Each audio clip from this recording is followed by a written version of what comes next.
Hello Tarot fans and welcome to another edition of Blue Six Tarot. I'm your fantastic host Blue Six. Thank you very much for watching. Now before I start this video I want to kind of start off by apologising. I've been able to have quite a bit of free time to work on some videos, but unfortunately not really been in the headspace to do it, and I was hoping to try and get a bit more done this month as I've had a bit of time to do so, but I just not really have my head in the game, so I do apologise for that. So hopefully I should be able to get a few videos kind of done in the next few days. So we're going to start off with this one. Isn't that great for everyone? And if you find this video interesting and not already subscribed, subscribe, because that'd be really nice of you. And I'm only 45 away from hitting 500, so hopefully I want to try and get to 500 by the end of December. I mean, I might as well start off 2021 in a good step, because, well, let's be fair, not everything's been really good this year.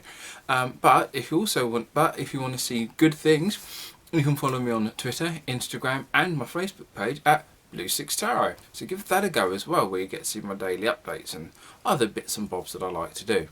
So what I'm going to try and do today in this video, I say try, I reckon I'm going to do pretty well at it. I'm going to go tackle some Oracle decks. So without further ado, roll on that intro.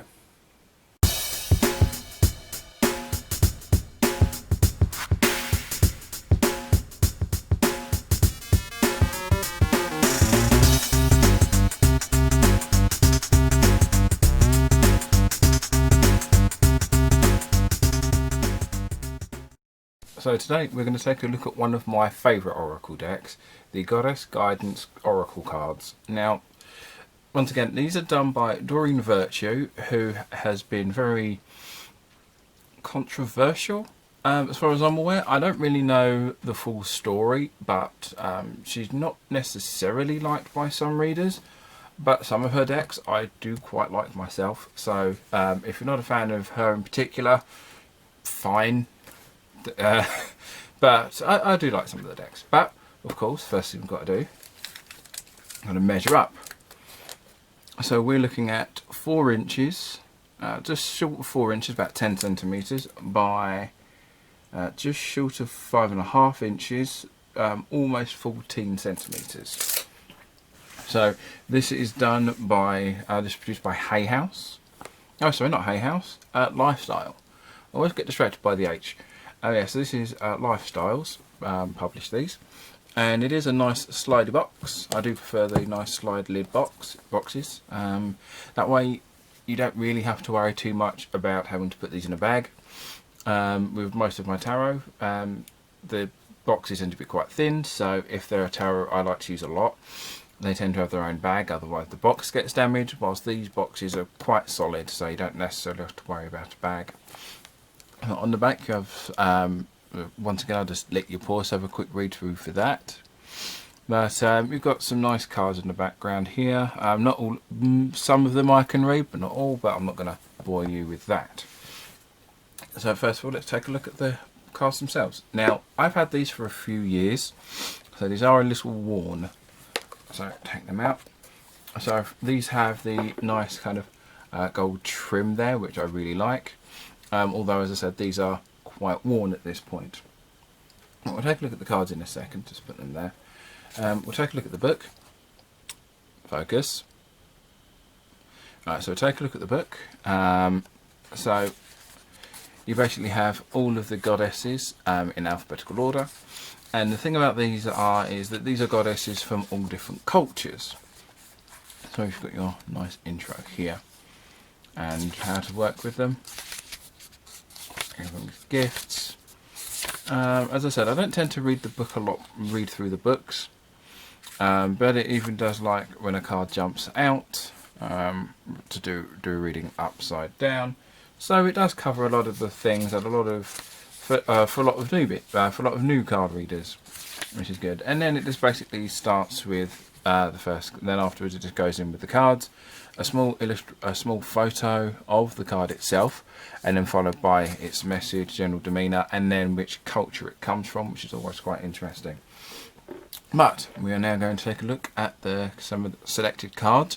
We're not going to go through the whole deck, that will be a separate video afterwards, but I did pick out a few that I quite like the look of and ones I can actually read. So take a look at, we're going to take a look at this one. So we're going to start with Isis. Those of you who've seen my Isis Oracle unboxing video would not be surprised that I selected this card as one of the cards I'd pick for this. But so this is ostensibly how this deck works. So you have the goddess by name, followed by a 1 or 2 word description of what its point is, followed by a nice little message at the bottom, bit you take away. So this one says, so this is like past lives, and at the bottom we have, this situation involves your past life's memories. Now, how that would necessarily be applicable, well, entirely depends on how it falls in your general circumstances. But so and also the artwork on this is, some of the artwork on this is really nice and quite varied. So, and this is what we have for Isis. And then next we have Ishtar.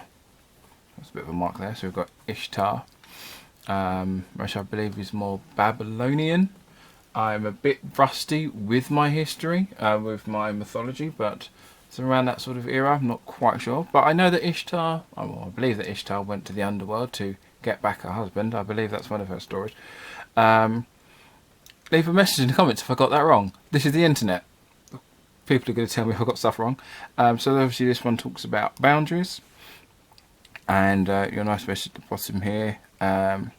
Love yourself enough to say no to others.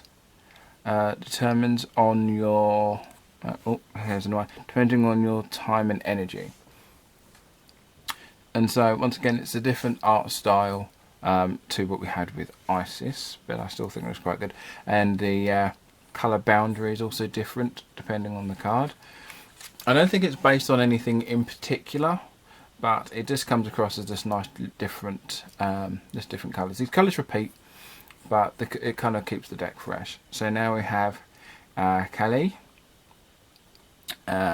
endings and beginnings. So one fun little exercise you can do if you want to kind of get used to using oracle cards, but you're a hardcore tarot reader yourself, a fun little game you can do is pick an oracle card, read it, and then match it to a tarot that you know and that you would relate to this. So for example, I consider this the death card, for example. So it says, the old must be released so that the new can enter.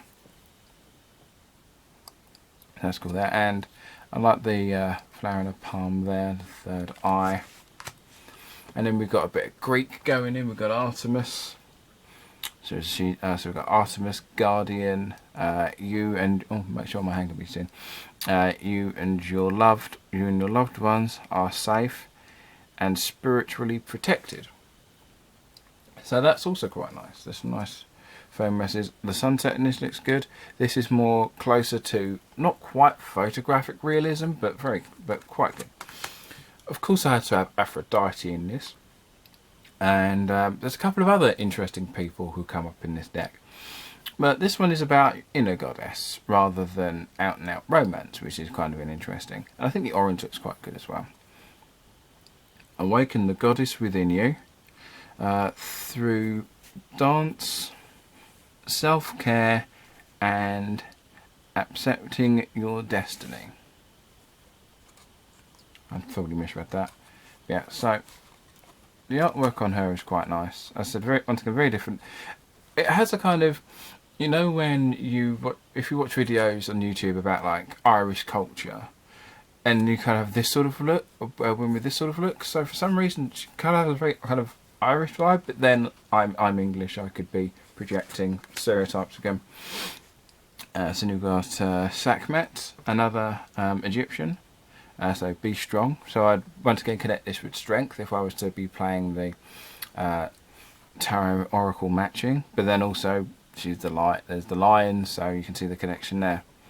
You are stronger than you think you are, and your strength assists and happy outcomes. And there we go. And once again, this one has a very kind of Well, she's got the sun disc on her head, I believe, with the beetle. That's pretty cool. And actually the Eye of Horus or the Eye of Ra, depending on depictions.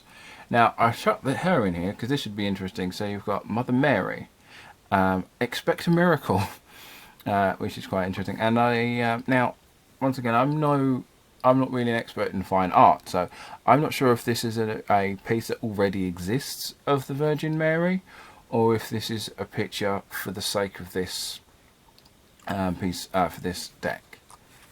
And I was actually hoping the other one would be next, but the next one would be Pele. So those of you who watched my forecast, Pele actually wound up in my last video. So I think I did like Pele when she showed up. She's really cool. Divine Passion. Be honest with yourself. What's your heart's true desire? I do like that one.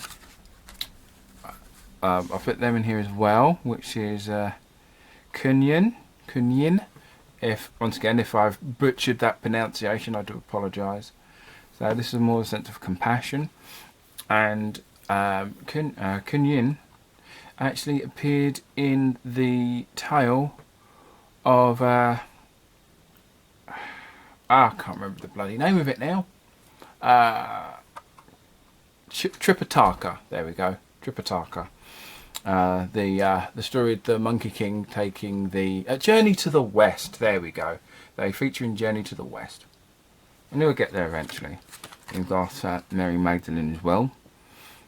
So I left them in there her in there as well, just because she actually appears in another deck of the Divine Feminine. So I do find that quite interesting that she's considered a goddess in this regard. Yeah, so this is just like a brief look on this deck. It's really cool, one of my favourites. And I'll be trying to see if I can get another video up later on this week using another Oracle deck. And well, and enjoy the rest of your week, and I'll catch you on the flip side.